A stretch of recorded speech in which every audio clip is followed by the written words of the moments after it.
Hello and welcome back to somebody on the rest of the and to AEW Revolution out of 10. AEW headed to LA for this year's main event, for this year's show, which was main evented by a Texas Death Match for the world title. 8 titles on the line and 13 matches. So yeah, a lot happening on the show, including of course Hangman Page MJF in the main event. But we're going to start things off with the pre-show, and we start things off with Carly Bravo and Shawn Dean taking on QT Marshall and Big Boom AJ. The infantry tried to take the low road to get an early advantage, but Marshall and AJ were able to quickly recover and gain the upper hand. The Rizzler and Big Justice were at ringside and had a quick moment with the heels. This match had a lot of shenanigans between all of that. They did include some actual wrestling too. AJ is obviously there for the comedy stuff, but Marshall, Bravo and Dean are all talented performers, so they made sure it wasn't all about goofy antics. The babyfaces got a win with their tag finishers after some ringside antics with Shane Taylor, Big Justice, and if you can believe it, Wayne Brady. So yeah, pretty wild show. I'm going to give it a 5 out of 10. We then moved on to the TBS title with Willow defending against Lena Cross. These are part of the two most powerful women in AEW, so they didn't waste much time getting into physical action.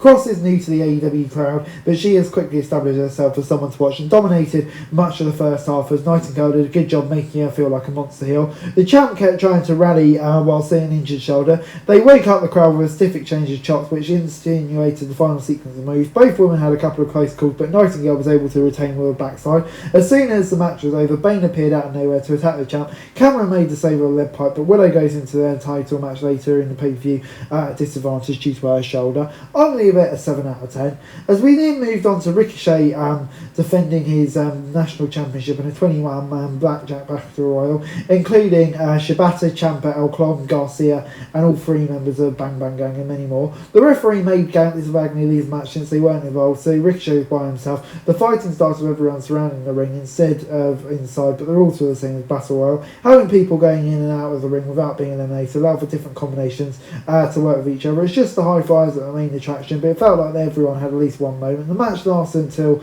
the end of the pre-show and went into the main pay-per-view. It came down to Ricochet and Perry at the end, and after several teasers, Perry finally eliminated Ricochet to win the championship. I thought it was a good mix. I think Perry at his hometown winning makes difference. So yeah, 7 out of 10.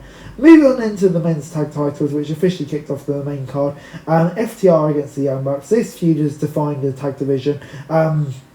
Both teams have worked as the heels and the faces, but FTR were definitely the villains this time after attacking Matt and Nick's family. Matt and Dak started for their teams, but it didn't take very long for all 4 guys to start fighting around the ring. The referee gave them a lot of leeway and didn't even try to initiate a count. After Matt was slammed on the announce table and Nick was busted open, the champ started looking more confident. The teams knew each other well, so they knew they could wrestle a great match without even trying, so it won't surprise anyone to hear this was another great encounter. The final sequence was a series of near falls from both teams that ended up with FTR retaining with an avalanche shatter machine. As soon as they were celebrating, the lights dropped. Cope and Cage surprised FTR from behind, allowing Cope to hit a spear. They posed with the tag titles and made it clear they're coming for them. Finally, great match. Got what we wanted post-match. Yeah, this was great stuff.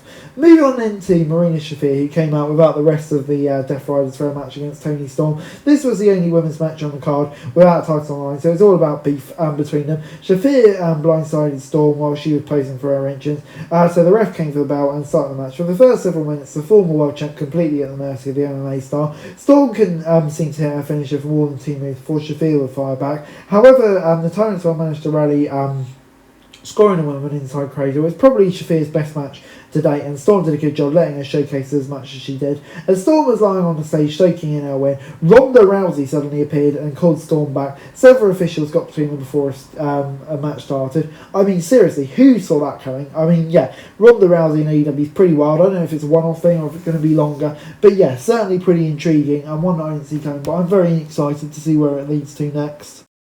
We then got Jon Moxley versus Konosuke Takeshita for the Continental Championship. There was no time limit to this one, so neither man rushed to make the first move. Once they made contact, they started trading moves back and forth in an attempt to establish dominance. It seemed pretty even until Takeshita took the fight out of the ring. Unsurprisingly, it was very physical between these 2 guys who pride themselves on it. They did a great job making it hard to predict who would win, which always makes it more engaging. Both men survived each other's finishes, so it was anyone's guess who would walk out with the title. Mox finally retained the title after making Takeshita pass out in a sleeper to end a fantastic match. Mox offered his hand as a show of respect. Takeshita looked like he's going to refuse to take it, but shook to him at the end. The video was played hyping up his return before Will Ospreay appeared on the screen. He ran to the ring and went right after Mox, taking out all the Death Riders single-handedly, sending them retreating through the crowd. Yeah, so happy Ospreay back. Didn't really expect it. I think him v Mox is the perfect way to come back, and that's going to be a brilliant match. Great stuff. As we then moved on to the Babes of Wrath versus Bane and Cross. Cross and Nightingale were in the ring for the second time, but this time they had Bane and Cameron by their sides for it was a tag match. The challengers didn't wait for the bell to take their first shots. They threw Willow into the ring post to take advantage of a shoulder injury before focusing on Hartley in their corner.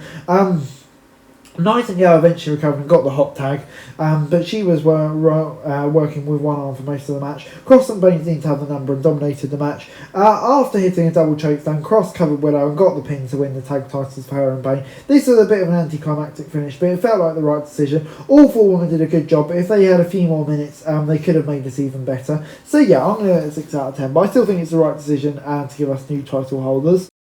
Two men then looked to prove who was the most dangerous man in AEW, with Brody King and Swerve Strickland facing off. Swerve made the mistake of trying to take the fight to King and paid the price for it, but he only allowed King to have the upper hand for a little while. Eventually Swerve hit a house call, kick to the head, followed by a double stomp on the apron to take control. These guys didn't have any special stipulations, they found creative ways to inflict violence upon each other without necessarily breaking any rules. There was times when it felt like they slowed the pace down too much, but it was only a major criticism against this match. If King survived several Swerve's best shots before finally succumbing to a house call, Strickland told Nana to get a cinder block from under the ring so he could hit a Swerve stomp before he's interrupted by Kenny Omega, which is another good feud. So yeah, pretty decent stuff, 7 out of 10.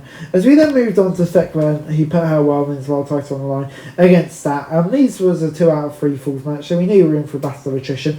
Thekla got the first fall when the ref didn't see Stat's leg on the bottom rope, so Stat Daddy was angry heading into the next part. The Toxic Spider kept up the aggression. It looked like she might get 2 fields in a row for an easy victory, but Stat didn't go down without a fight, making a comeback and evening the score. The ref was knocked out of the ring, so Thekla stole his belt and tried to use it as a weapon. Stat stole it from her and whipped her with it repeatedly. She hit her finisher, but there was nothing to make the count. She fought off G Hart and Sky Blue before the ref recovered and took back his belt. Thekla nailed her with a spear, followed by a pair of stomps for the win. Even with some shenanigans at the end, this was an entertaining contest. Thekla has definitely established herself as one of the bigger wild cards in AEW, and yeah, this gets a 7 out of 10 from me. Moving on then to the Callis family versus Mystico and Jet Speed, with the trios title on the line. Mystico and Okada started this match, but both men tagged out after just a couple of moves. The High Flyers controlled the pace early, but some teamwork from Callis family put them on the defence. Anyone who pays attention to AEW knows how good all 6 of them are, so it's the only way they could have surprised us if they somehow didn't put on an exciting match. It was a point when all 6 men had been fighting so much, hard to keep track of who was legal and who wasn't, but other than that, this is a great use of all 6 competitors, and as somewhat surprising outcome, Knight, Bailey and Mystico scored the wins to become the new trios champions, which I was surprised about, but I think they could have an intriguing run with it and hopefully it gets defended a bit more regularly.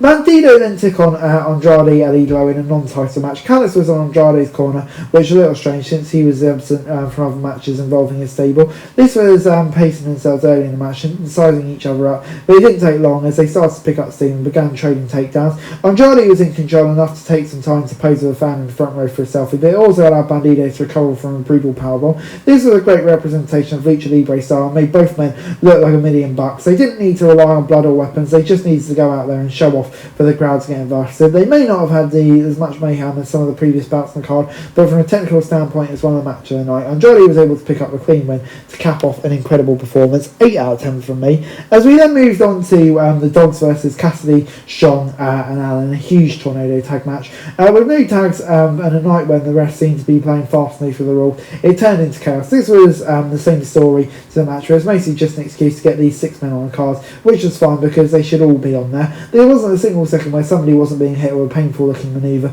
somewhere around the ring. The match was a bit all over the place, but that can be a good thing. OC, Allen and Strong got the victory by pinning Connors, while Kid was zip tied to part of the stage. So yeah, I'm going to go at 6 out of 10, probably an expected win, but yeah, it'd be nice to see Finlay get the win. As we then moved on to the main event between Hangman Page and MJF. Hangman came to the ring with barbed wire wrapped around his arm. The champ was bleeding from the mouth before they even started using weapons, but they were seen brought into the mix. Hangman even pulled a frame window out before MJF broke it in the middle of the ring, only for Page to slam him onto the glass a moment later. MJF was a bloody mess after a little while, and Hangman kept finding ways to make it worse. This kind of match won't be everyone's cup of tea, but if you enjoy deathmatch wrestling, then you you probably had a ball with this. If anything made you cringe, it was probably MJF put a syringe in Paige's cheek.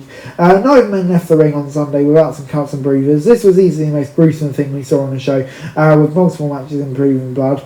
Paige and MJF made sure they were the most memorable performance on the card. Even if you don't enjoy the level of violence, you have to applaud their storytelling and commitment. Hangman ended up grabbing a chain with 2 dog collars from under the ring to connect himself to MJF. The champ freaked out when he realised what was happening. Paige set up a barbed wire ball on top of the table. MJF sent him crashing through it. They both crashed into the same equipment near the stage and caused a small explosion. For more than 40 minutes, they went to war with the dust settled. MJF won, with hanging the Hangman from his dog collar until he passed out and couldn't answer the count. Like I say, a brutal match, and Hangman can't challenge for the world title again. We'll have to see if that lasts, but I think for now MJF comes away with it very strong. It'll be intriguing to see the direction of Hangman now, but I really enjoyed this and gets an 8 out of 10 from me.